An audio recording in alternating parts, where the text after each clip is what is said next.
Dear Appa and Amma, this is my time to give you back. Ananya's Nana Nani Homes, a paradise for senior citizens.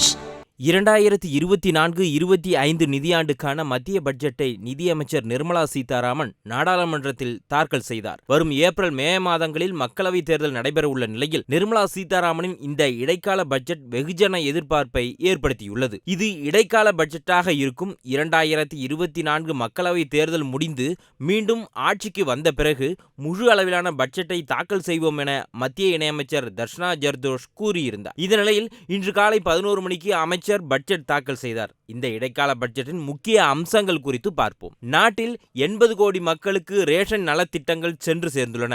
அனைத்து வீடுகளுக்கும் குடிநீர், gas cylinder என அனைத்து நலத்திட்டங்களையும் மோடி அரசு வழங்கியிருக்கிறது. ஊழல் மற்றும் வாரிசு அரசியலை ஒழித்து அனைவருக்கும் சமமான வளர்ச்சி என்கின்ற அடிப்படையில் நாங்கள் செயல்பட்டு வருகிறோம். ரூபாய் 30 லட்சம் கோடி உதவித்தொகை நேரடியாக மக்களின் ஜன் தன் வங்கி கணக்கில் செலுத்தப்பட்டுள்ளது. 11.8 கோடி விவசாயிகள் மத்திய அரசின் நலத்திட்டங்களால் நேரடியாக பலன் அடைந்துள்ளனர். பெண்கள் உயர்கல்வி பயில்வது கடந்த 10 ஆண்டுகளில் 28% அதிகரித்திருக்கிறது. 78 லட்சம் தெருவோர வியாபாரிகள் அரசின் நலத்திட்டங்களால் பலனடைந்துள்ளனர். கடந்த 10 ஆண்டுகள் 7 IITகளில் 19 எய்ம்ஸ், 390 பல்கலைக்கழகங்கள் நாடு முழுவதும் ஏற்படுத்தப்பட்டுள்ளன. பிரதான் மந்திரி காப்பீட்டு மூலம் 4 கோடி விவசாயிகள் பலனடைந்துள்ளனர். தொழில்கள் தொடங்க பெண்களுக்கு முத்ரா திட்டத்தில் ரூபாய் 30 கோடி அளவில் கடன் கொடுக்கப்பட்டுள்ளது. இந்தியாவை வளர்ச்சியடைந்த நாடாக மாற்ற மிகப்பெரிய நடவடிக்கையை மத்திய அரசு எடுக்க திட்டமிட்ட நிலையில் இந்தியா வளர்ந்த நாடு என்கின்ற கனவு 2027இல் நனவாகும் என கூறியிருந்தார். மேலும் 1.1 கோடி இளைஞர்கள் திறன் இந்தியா திட்டத்தின் கீழ் பலனடைந்துள்ளனர். பிரதான் மந்திரி வீடு கட்டும் திட்டம் 70% பெண்களுக்கு வீடு, அடுத்த 5 ஆண்டுகளில் 2 கோடி வீடுகள் இலக்கு என்றும் மத்திய அமைச்சர் நிர்மலா சீதாராமன் தெரிவித்திருந்தார். மேலும் விளைபொருட்களுக்கான குறைந்தபட்ச ஆதரவு விலை தொடர்ந்து குறைக்கப்பட்டுள்ளது. விலைவாசியை கட்டுக்குள் வைத்திருக்கிறோம்.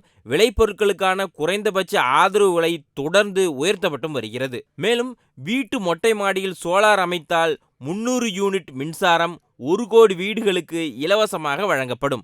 நாடு முழுவதும் மருத்துவக் கல்லூரிகளை அதிகப்படுத்த தனிக்குழு அமைக்கப்படும். கர்ப்பப்பை கேன்சரை தடுக்க 9 முதல் 18 வயது உள்ள பெண்களுக்கு தடுப்பூசி. கடல் உணவுகளின் ஏற்றுமதி கடந்த 10 ஆண்டுகளில் இரட்டிப்பாகியுள்ளது. 5 மீன்வள பூங்காக்கள் அமைக்கப்படும். மீன்வளத்துறையின் 55 லட்சம் வேலைவாய்ப்புகள் கடந்த 10 ஆண்டுகளில் உருவாக்கப்பட்டுள்ளன.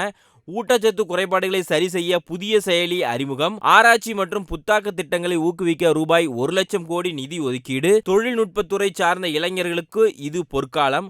ஆஷா அங்கன்வாடி பணியாளர்களுக்கு காப்பீடு அறிமுகம். விமான நிலையங்கள் எண்ணிக்கை இரட்டிப்பாக்கப்படும். நாட்டின் விமான நிலையங்கள் எண்ணிக்கை 149ஆக உயர்ந்துள்ளது. புதிய சாலை, ரயில் திட்டங்களுக்காக 3 முக்கிய வழித்தடங்கள் அமைக்கப்படும். மின்சார வாகன உற்பத்திக்கும் சார்ஜிங் மையங்கள் அமைப்பதற்கும் ஊக்கம் தரப்படும். 3 கோடி பெண்களை லட்சாதிபதிகளாக இலக்கு நிர்ணயிக்கப்பட்டுள்ளது. மகளிர் சுய உதவி குழுக்கள் மூலம் 3 கோடி பெண்கள் லட்சாதிபதிகளாக்கப்படுவார்கள். தொழில் தொடங்க வட்டியில்லா கடன் வழங்க ரூபாய் 1 லட்சம் கோடி நிதி. புதிய வந்தே பாரத் ரயில் குறித்த அறிவிப்பை வெளியிட்ட அமைச்சர் நிர்மலா சீதாராமன், பெருநகரங்களில் மெட்ரோ ரயில் சேவை விரிவாக்கத்திற்கு முன்னுரிமை. 3 பிரதான ரயில்வே வழித்தடங்கள் அமைக்கப்படும். 40,000 ரயில் பெட்டிகள் வந்தே பாரத் ரயில் பெட்டிகளாக மாற்றப்படும். இந்தியாவில் அந்நிய நேரடி முதலீடுக்கு $1096 பில்லியன் அதிகரித்துள்ளது. ஆன்மீக சுற்றுலாவுக்கு பல்வேறு திட்டங்கள் கொண்டு வரப்படும். இதனால் வேலைவாய்ப்புகள் அதிகரிக்க திட்டமிடப்பட்டுள்ளது. 2023-24 திருத்தப்பட்ட மதிப்பீட்டின்படி அரசின் செலவு ரூபாய் 49.90 லட்சம் கோடி. 10 வருடங்களில் $500 பில்லியன் அதிகமாக அந்நிய முதலீடு இந்தியாவுக்கு வந்துள்ளது.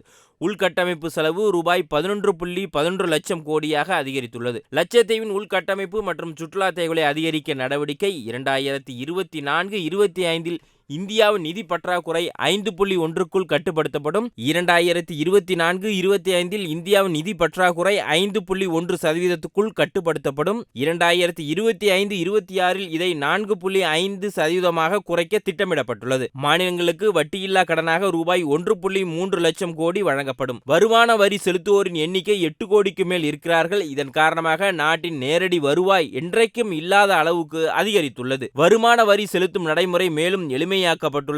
கார்ப்பரேட் வரி 22% குறைக்கப்பட்டுள்ளது.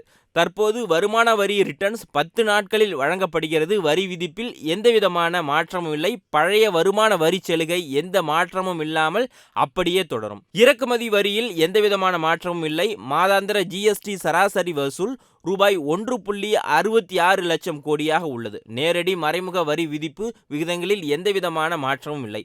ரூபாய் 25,000 வரையிலான வரி பாக்கி வழக்குகள் ரத்து. இதன் காரணமாக 1 கோடி பேர் பலன் பெறுவார்கள் என 57 நிமிடங்கள் தனது பட்ஜெட் உரையை முடித்தார் நிதியமைச்சர் நிர்மலா சீதாராமன். இதுவே இவர் வாசித்த பட்ஜெட் உரைகளில் மிக குறைவான நேரம் என்பது குறிப்பிடத்தக்கது. Dear Appa and Amma, this is my time to give you back. Ananya's Nana Nani Homes, a paradise for senior citizens.